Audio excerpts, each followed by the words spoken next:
стратегията ви от тук насетне ще бъде да сте пределно възпитани. Обаче, аз ви призовавам да наречете нещата с истинските им имена и да кажете истината такава каквато е. Какви честни, почтени и коректни избори? Започна се от служебното правителство, от клоуните Кандев и Дечев, които отиваха навсякъде, където знаем.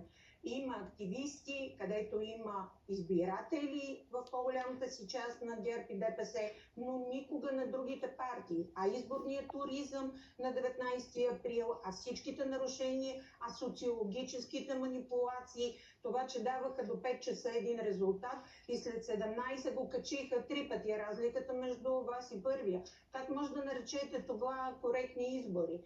Освен това, господин Борисов, този разговор, който сега сте водили, предполагам, сутринта, трябваше да го водите на 22 март. Тогава да решите за обновлението на партията си, а не да виждаме сега тук хора като Рая Назарян, която се държа вулгарно в Народното събрание. Загубихте много от това, защото хората наказаха циркаджилъците в последното Народно събрание. Сега не ми казва и какво да правя, защото комуникацията, включително и твоята, изразявам становище, имам право на това. Комуникацията на ГЕРБ е отвратителна. Нито Пеевски ви пречеше и колаборацията с ДПС, нито дори с глобката и с ППДБ.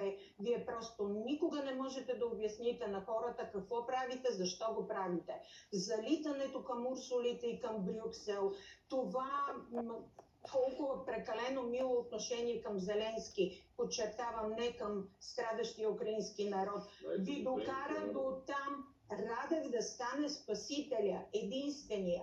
Тук седи майка Минушка Петкова, някъде я видях, счетоводителката, която направихте финансов министър. Дали успяха те да разкажат на хората, не че влизаме в клуба на богатите, а защо е необходимо да имаме евро за всички останали, освен за тези, които вече са в Европа? Благодаря.